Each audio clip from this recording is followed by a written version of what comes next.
Bucknutters. It is Thursday, March 30th, 2023. I am due. Oh, good Lord. This is live. I am Dan Rubin. This is the Bucknuts Morning 5 and Change. That's actually the first time I've screwed up my name ever doing the show. It is March 30th. I need to wish a happy birthday to my father. The big 8-3 today. You know what that means? I'm going to be around for much longer than people want, hopefully. So big ups to my pops. Fine Gem City native that he is. I also must issue another warning. I'm flying solo this week, so if you hear my dog barking, I have no one here working security, so we will get over it. As always, on Thursdays, the great Bill Kurelic and Mark Porter are here. We have a ton of good stuff to go over. It has been a really fun week on the recruiting trail. Lots of guys, lots of names, lots of commitments, and more to come. Let's start with a look back at the twin killing. The Armstrong brothers committed earlier this week. Very interesting. There's some chatter out there that maybe if they weren't in Ohio, they wouldn't be national caliber prospects. I asked that same question to Steve Wiltfong on Tuesday, and he disagreed with that, felt they were national caliber. Mark, we'll start with you. What do you make of that? Are the Armstrongs local heroes or national guys who just happen to be in Ohio that Ohio State will benefit from? Yeah, I've got this question before. I've seen this question on the boards, and so we might as well just dive into it and see what's behind it. When I scouted the those Armstrong twins a year ago, they were coming off a sophomore tape. They were 240 pounds. One was a tight end, one was a tackle.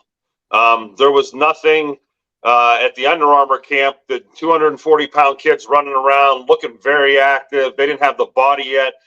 There's a lot of 240-pound tight ends in Ohio that we're not considering Ohio State offensive linemen at that time. So you could see where there was a national spotlight on them at Under Armour, and what they saw was two kids that weren't ready yet. Simply were not ready. When they showed up at the Ohio State camp this summer, it was almost like you had to do a double take or a double blank. Is that really the same kids we saw 3-4 months ago? I mean, it looks like they had nonstop eating, nonstop lifting, and that frame had filled out. I looked at them as maybe 6'3" or 6'4" sophomore year, and I looked down at a sheet and they were listed at 6'7". And I was almost like, okay, who's full of it here? And that's my natural reaction to every height that's, absurd. And they're probably not. And then you stand next to me like, geez, oh man, these kids actually hit that growth spurt. So the national media might not have seen it. And, now they're 290, 280, and they kept that athletic ability that they had from a year ago when they were running around like a tight end and tackle. Now they're tackle and guard, of course. So I think there was an initial, evaluation on them that was not high or positive. And that happens a lot. It's like what have you done for me lately? A limited sample size, and people take a soundbite and run with it. And, I've been doing this long enough that I've seen enough kids as sophomores that the next year I see them, I just shake my head. The speed training and the growth you can make at that age is monumental. I have a young kid now, and you look for these little baby steps year by year from 12, 9 to 13. When you're 15 and 16, you're becoming a man, whether you want to or not sometimes. And these guys grew up to become men. The trait they have that's different than all the other guys. Let me back up a step, because I know Ben Roebuck was the guy a year ago. When I watched him at the Under Armour film, and I posted that film in one of the forums this week of the Under Armour breakdown of the linemen, Ben Roebuck was one of the most unflexible linemen at that camp. When I actually put the video of him trying to bend, like walking through a drill where they just wanted him to get down, and he really didn't get down in a good, flexible, athletic position. And I think that was the holdback, because I know a lot of offensive line coaches won't take offensive linemen that aren't flexible. The Armstrong twins crushed that type of test. That's like child's play for them. They're so flexible, and, they get down in all these crazy positions, and they have the explosive feet. I've compared those two, their feet at least, to like a Taylor Decker type. And Taylor Decker was the same way, 6'7", 240, coming out of sophomore year. The old regime before Urban Meyer wanted nothing to do with Taylor Decker. They were offering Chris Carter and Tommy Brown and big guys like that. Urban Meyer's first couple offers in Ohio, Taylor Decker, Trubisky, if we go back. So kids like this with maybe, I don't want to say narrower shoulders, but they don't have that initial bulk. They have a tight end, power forward look to them, more so than your big burly. Luke Hamilton was the same way. Big kid, a little bit top heavy was the criticism of him going back to those camps. Big belly. You worry that he's over his toes sometimes and he can't stay under his feet because he's cleaned that up a little bit and he makes up for it with nastiness. So I'm not bad mouthing the guys going to Michigan. I'm just evaluating who they are and what they're getting at these different places. But the contrast a year ago was big, burly Luke Hamilton and Ben Roebuck and these little scrawny Armstrong twins. The narrative has changed, and I'm going to be the first one to say it's going to change even more once you see more tape on them senior year and stuff like that. So, yeah, national prospects. And you don't find me more athletic linemen nationally than they are. Now, I will say on the field, if you watch them in a game, every now and then they'll slip off a block early. Okay? You know, every now and then you're like, oh, I wish you would have stuck with that. That's just first year of varsity starting experience at the St. Ed's level. There's plenty of that will clean itself up because they have the skill set below it. Bill, the national interest was there for them, correct? Yeah, I mean, they had an offer from Georgia. There you go. I was hoping you'd say that. Yeah. You know, what it would have come down to, I think, with the Armstrongs, from talking to them many times, I think it would have come down to Ohio State or Penn State. So you're either going to have them playing on your line or you're going to be playing against them. Right. You know, a couple little stories about the Armstrongs. They were, this was probably a month ago, and I think they pretty much knew they were going to go to Ohio State, but they weren't certain.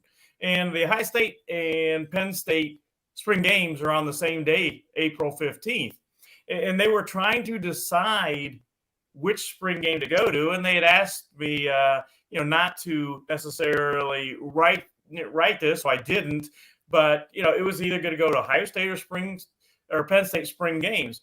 And they knew that they didn't want it really out there that they were debating, and that they were going to kind of announce simultaneously which one they were going to, because as they put it, which game we go to is a big statement. And obviously they ended up committing before they made that announcement. We now know they're going to go to the Ohio State spring game, but that to them, that was going to be a big statement, and they were right of which game they picked to go to. So that's why I kind of think it was ultimately going to come down to Ohio State or Penn State for where they ended up. The other story is, I mentioned this, I think, in one of my stories, is that I wrote on our site, is that, I'm getting ready to sit down and have dinner late Saturday afternoon, and all of a sudden a message comes in from one of the Armstrongs, Mr. Kurelic, we committed to Ohio State. We're just wanting to let you know, basically to get ready. We're going to announce it tonight, meaning Saturday evening. So, I thanked them and everything. I'm getting ready and all. And they didn't end up announcing it that night. And then they were going to announce on Sunday, but that didn't happen. They waited till Monday because they were waiting for their edit to get done and everything. But they could have gone to Michigan if they wanted. They could have gone to Penn State. Like I mentioned, they had the Georgia offer. So, the big schools were all in there. Elite twins from your state at a position of need we should just be thanking them rather than getting upset about that right now. That's just an amazingly lucky thing. Genetically. And I want to add one more thing about these kids. We talked about football ability, but also, and I've said this before, these two kids are really good kids. I mean, they are great kids. They're the kind of kids you want in your program. You're not going to have to worry about what they're doing off the field. You're not going to have to worry about them at 2:00 in the morning. They're great kids that you want in your program, besides having an extremely, in my opinion, high ceiling when it comes to development and what they're going to be in, say, 3 years.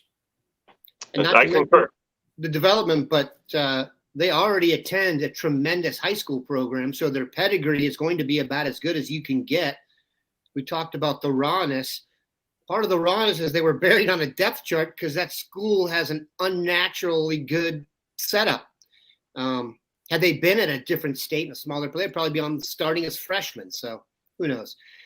let's talk about this weekend because it's going to be huge. We mentioned how the Armstrongs are going to visit for the spring game.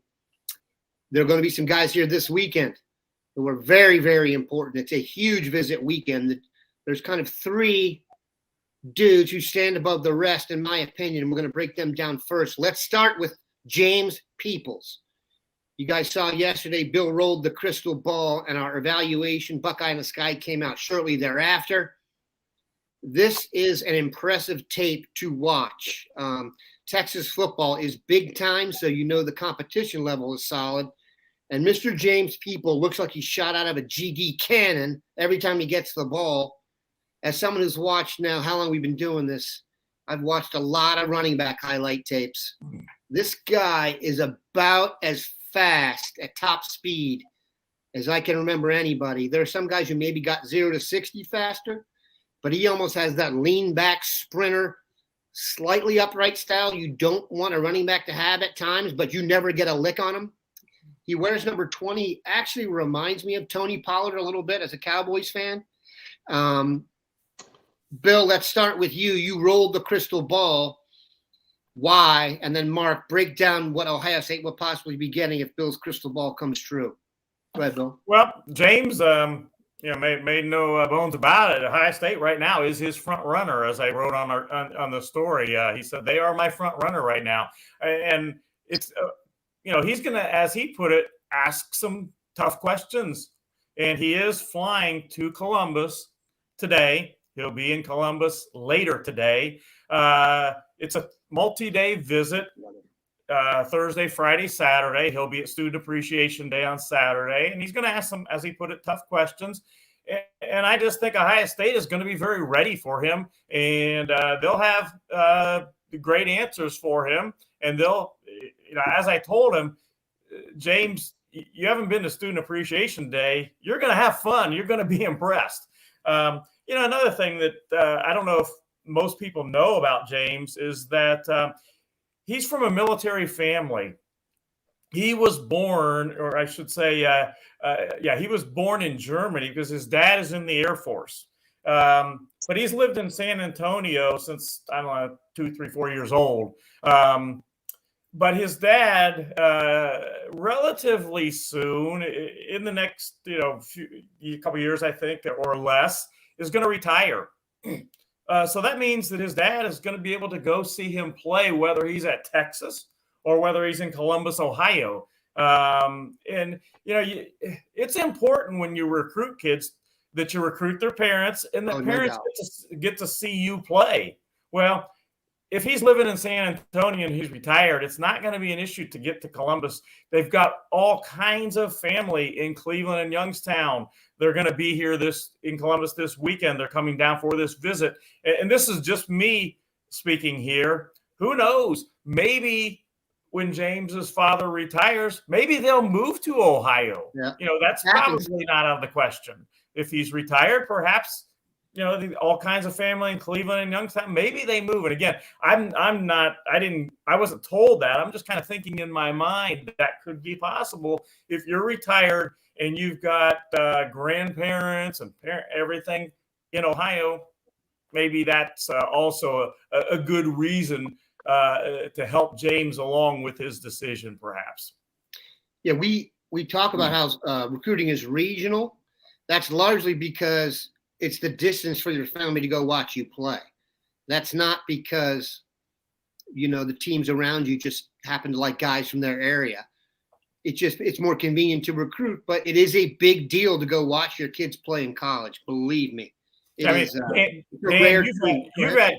got a son that's playing in college. You went through the recruiting process with him. I had 2 daughters that played college softball, a son that basketball, and it went through the recruiting process. And Dan, that deep down, you really want to see your kid play. And if it's really hard to see your kid play, you may not tell him not to go to that school, but that may not be your first choice. Yeah, my son ended up making his decision based on location in a lot of ways, just because he felt he had similar offers. Most of them were on in New England and in the East Coast, and he found a spot in Ohio that he felt offered the same. And it's a big reason why he took it. So it is regional. Now, here's what he wasn't: a running back from Texas who would have people fly him to Seattle or Maine if need be. So, Mark, break it down for us. You've seen plenty of running backs. If you could possibly put them in context, we've talked ad nauseum here about Jordan Marshall and Sam Williams-Dixon. And is it Dixon Williams? I get that one messed up all the time. Sam Williams-Dixon. People get upset with me for messing that up. I apologize. And then also you've done Jordan Lyle, the Aquinas running back who has an offer and has visited recently. So put all those guys in context if you could. But let's start with Peoples and what you thought. Yeah, you nailed it when you say shot out of a gun type running back. When I made his film, there was a lot of clips I could have used. And, of course, when I'm making a film, I always move the best clips up to the front of the film because we want to show off your best stuff. And I got, we try to do a 2-minute breakdown, but there were probably 4 minutes of him just running to the house. Yeah. And it made the film, I said, hard to evaluate because I don't know if he has power. I don't know if he has wiggle. I don't know if he has cutting ability. I have no idea because you don't see it in the runs we're presenting you. You see, some toughness. I joke on the film. And if I wanted to put some of his 8-yard runs in and his 15-yard runs in, you'd see some of those, qualities and characteristics, and you get a better feel for his toughness and power. But just, for the competition he faces to have that many runs where you just, and I'm looking at his offensive line, like all you're doing is giving this kid a crack.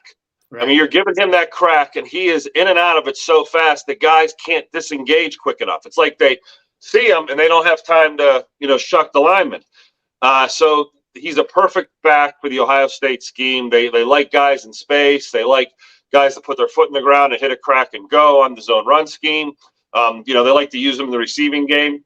How does he compare to all these other backs? The St. Thomas Aquinas back, I think, is the closest back to him. Another pure speed back that did a lot of the similar stuff with speed.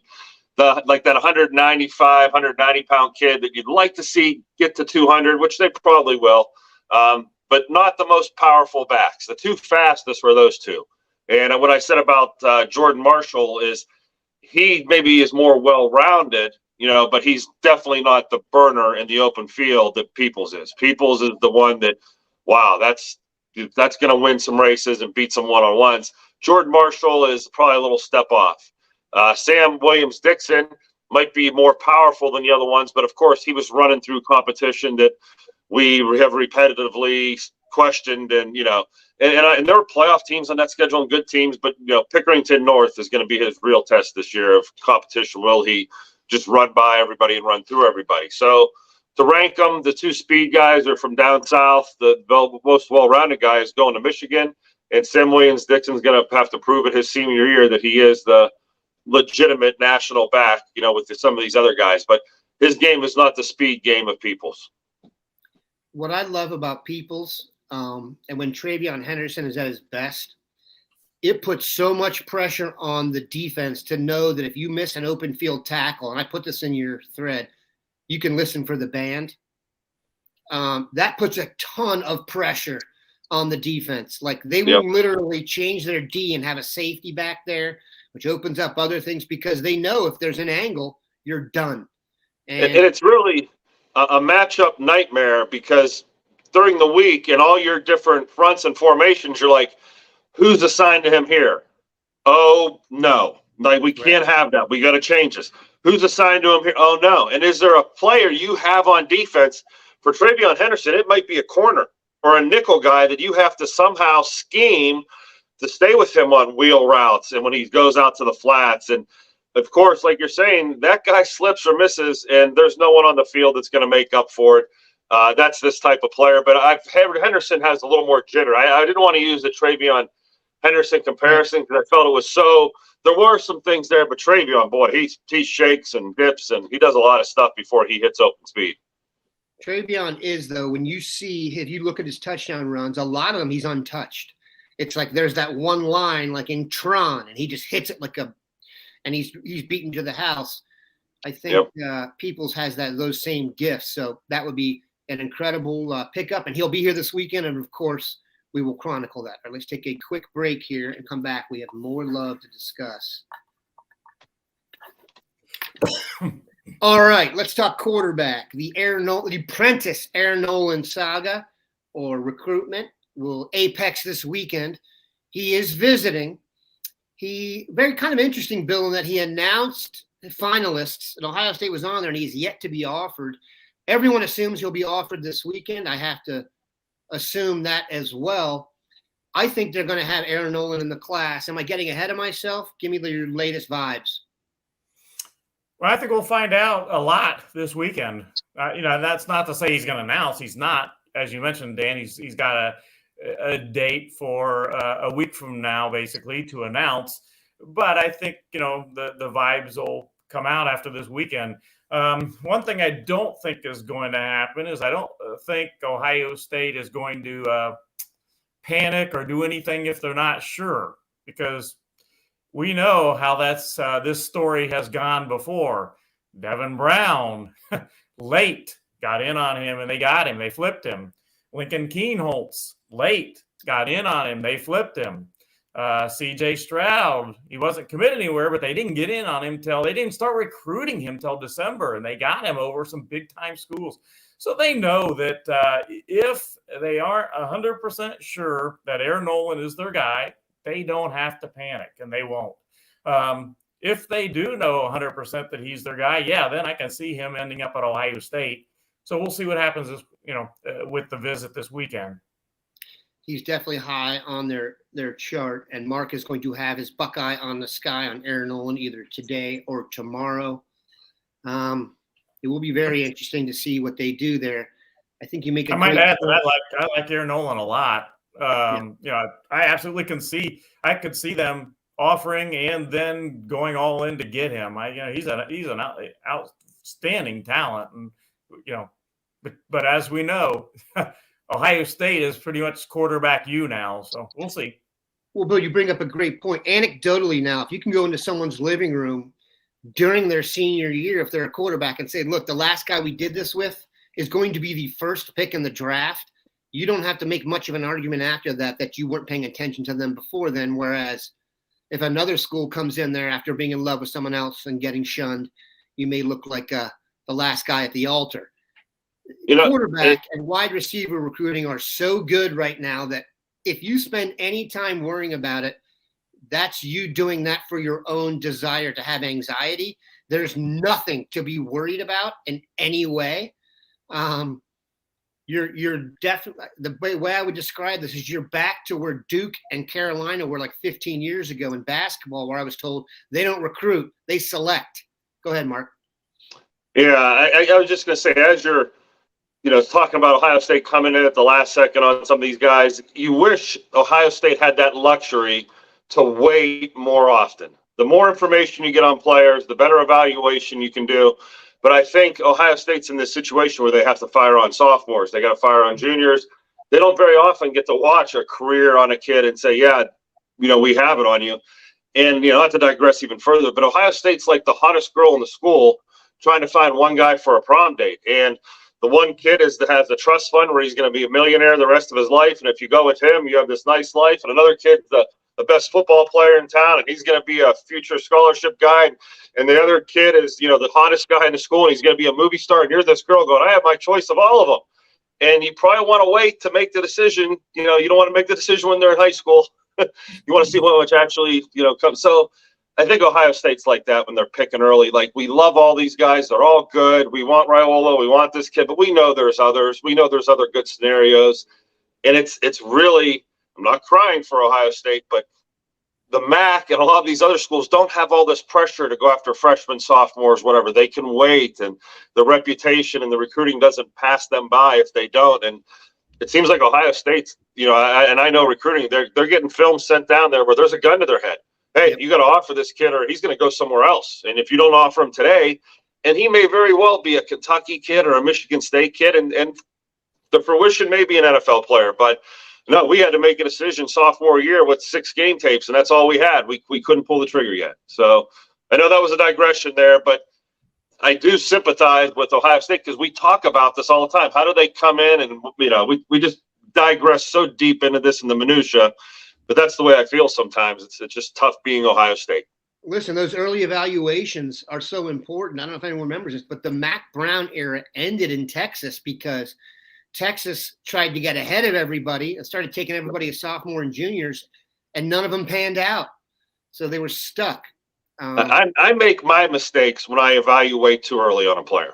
Right. You know, I'll look back at my reports and think, yeah, and not that I was wrong. It's just like the Armstrong twins. The information was not there yet. You know, you take these limited sample sizes and you make a leap of faith.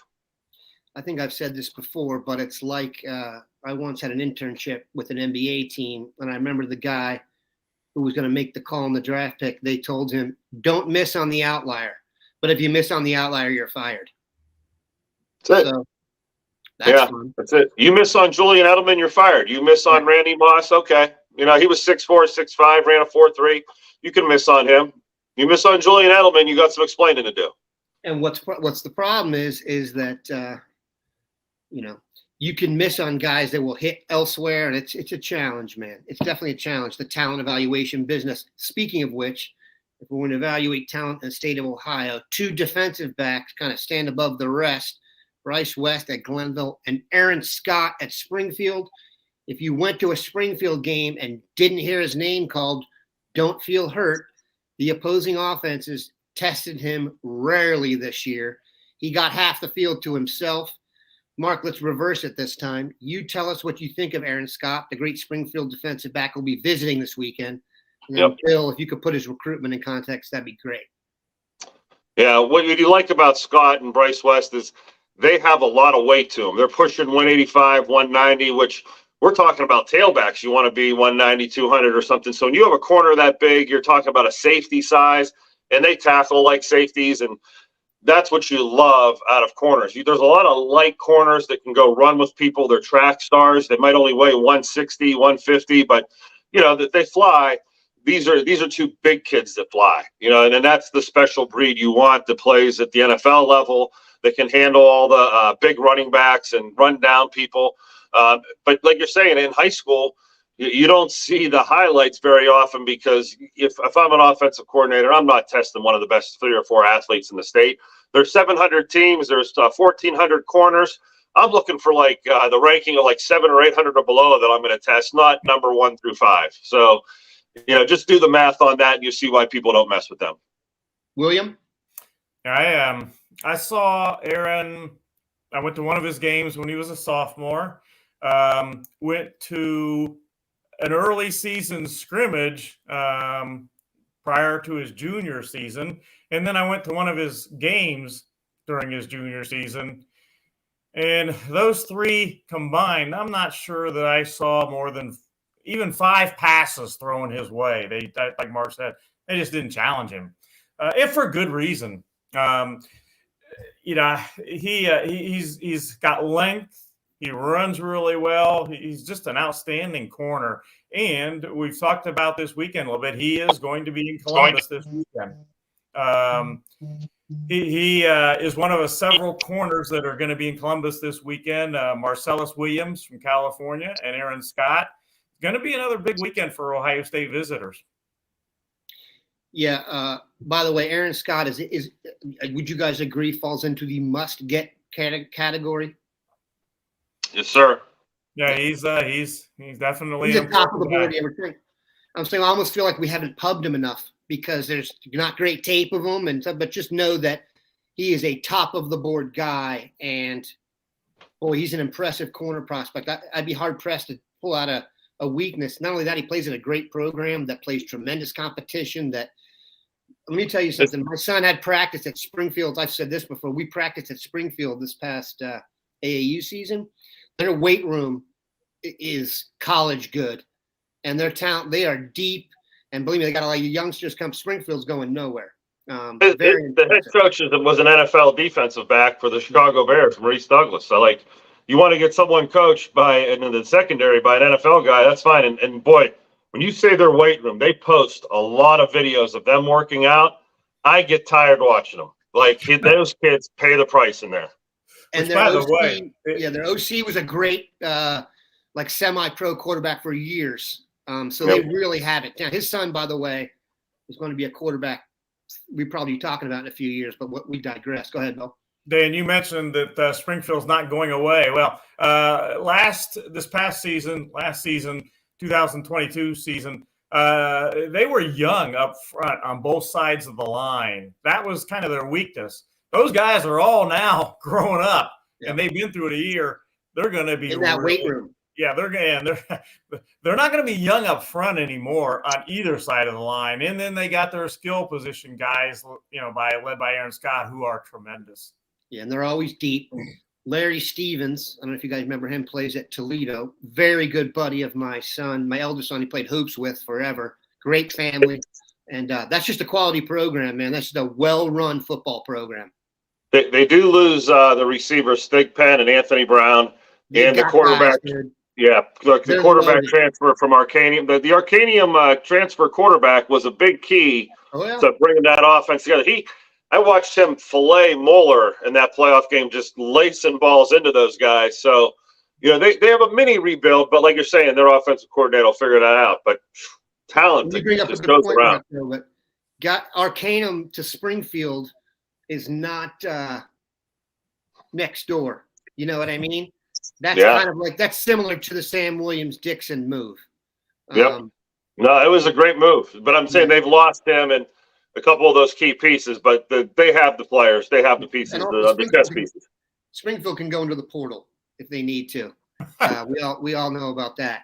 By the way, I forgot we were talking about the corners this weekend in Ohio State. Charles Lester III from Florida, another one. So you got Aaron Scott, Charles Lester III, and Marcellus Williams, three of the country's top defensive back prospects, all at Ohio State this weekend. Speaking of which, Bill, how many corners do you think they want to take in this class? I think they'll sign at least three. Okay. And then obviously the goals will be West, Scott, and blank, correct? Yeah, I think we haven't talked about Miles Lockhart from Arizona, who I've got crystal ball three great corners to Ohio State. I've got Scott, crystal ball to Ohio State. I've got West crystal ball, and I've got Miles Lockhart from Arizona.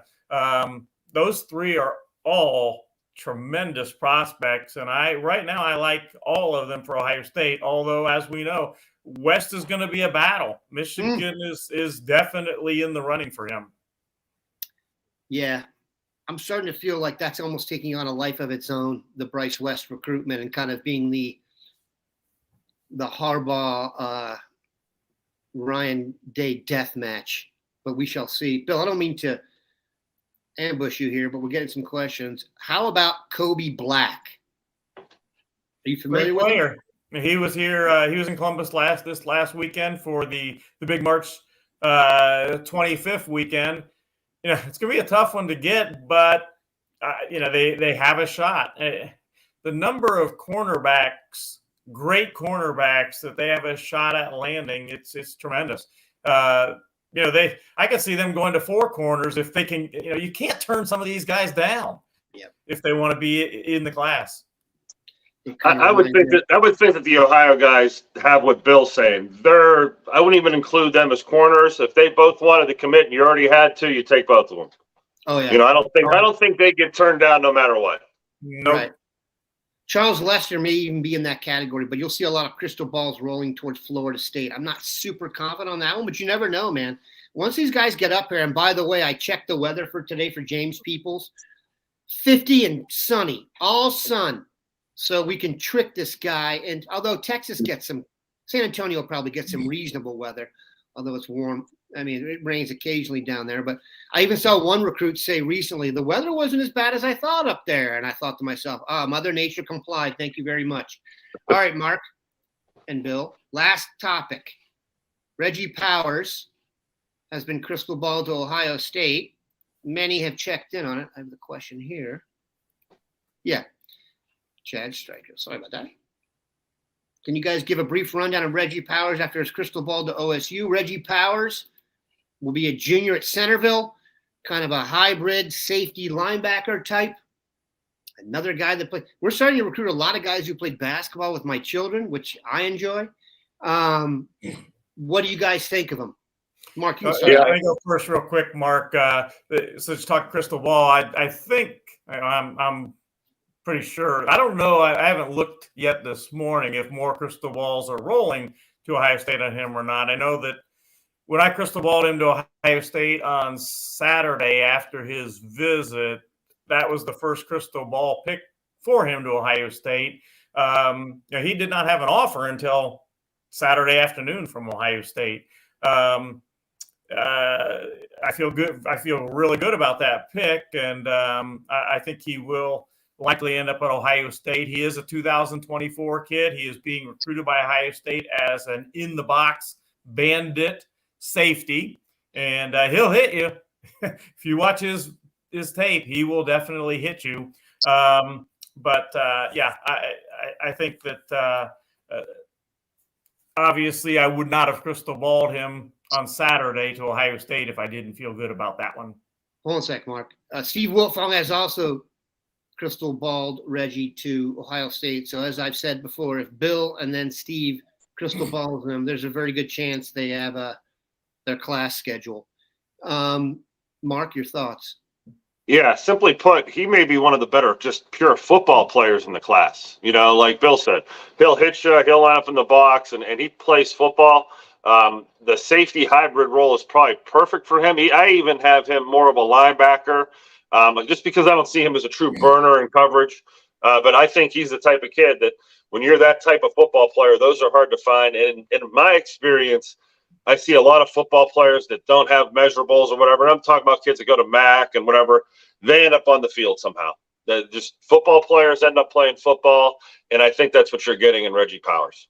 Yeah, I'm going to mention, too, on Reggie. He visited Ohio State January 21st, and not a lot of people were talking about him at that point. I remember I wrote about him on that visit, talked to him after that visit and all. And he's a basketball player, and Perry Iliano, Ohio State safeties coach, was going to go down to see him play basketball right after that visit.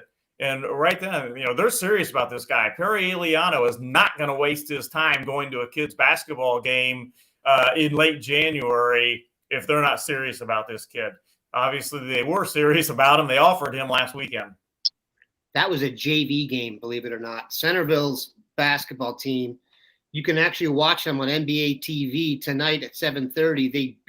They're in this thing. There's a tournament going on, sponsored by the NBA Players Association, called The Throne, where they're gathering lots of high school teams that were excellent during the season and playing them.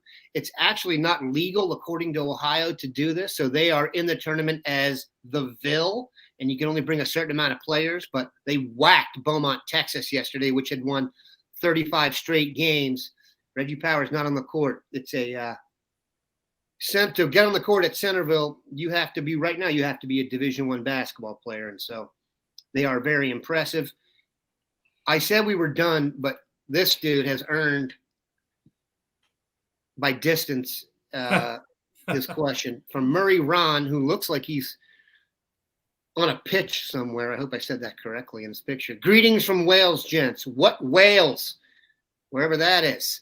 I didn't know we were huge in Wales. We're huge in Scotland, though. What combination of highest positional need and least likely highest recruit do you see possible, i.e. biggest gap anticipated at this time? Kind of a tough question, Bill. I think what he's asking is the guy in the class who, because they need to fill a spot, they may roll the dice a little bit and take a guy who may not be as highly rated than some others. Could it be an offensive lineman? Those guys sometimes come in a little raw. Maybe your Jake Wheelock type could fly in there. What do you guys think? I would probably say the two huge positions of need are running back. They didn't sign one for 2023. And defensive end. They missed out on the big three last year that, everybody was thinking they're going to get at least one of them. If not, some people had them getting all three. Personally, I was on the camp that they'll get one, and even that was not right. They didn't get one. So I think that's a big position need. And then running back, if they get the guys, I don't think they're going to have to reach, so to speak, at running back, because I right now I've got James Peoples and Williams Dixon crystal ball to Ohio State. Defensive end, I don't know that I would necessarily. They've got a lot of defensive end offers out. Maybe they would need to reach a little farther at that position, but it's still early. We'll see what happens there. Mark, is there a possible Ohio guy we could throw into this category that in the Tressel era, they do their recruiting and then go scoop up everybody with a blonde crew cut from Ohio, but they're not going to do that now, I don't think. No, and I think the answer to the question is Jihad Carter and Ignatium. Big Bignosum. There you go. Yeah. I think there was your answer to the question. Those were the two positions that they just got two starters, it sounds like, out of the portal to come and plug and play, where, in my opinion, and I was on record last year with CJ Hicks and Sonny Styles, if you're relying on kids coming out of high school to come plug holes at Ohio State, you're in trouble.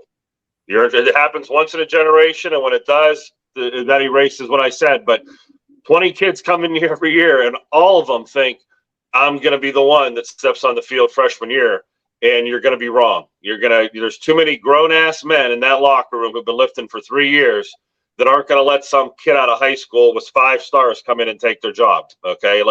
It's like we act like we don't have 5 stars from the 3 previous years that are already on the team. So I think that question is plug and play is going to be more transfer portal.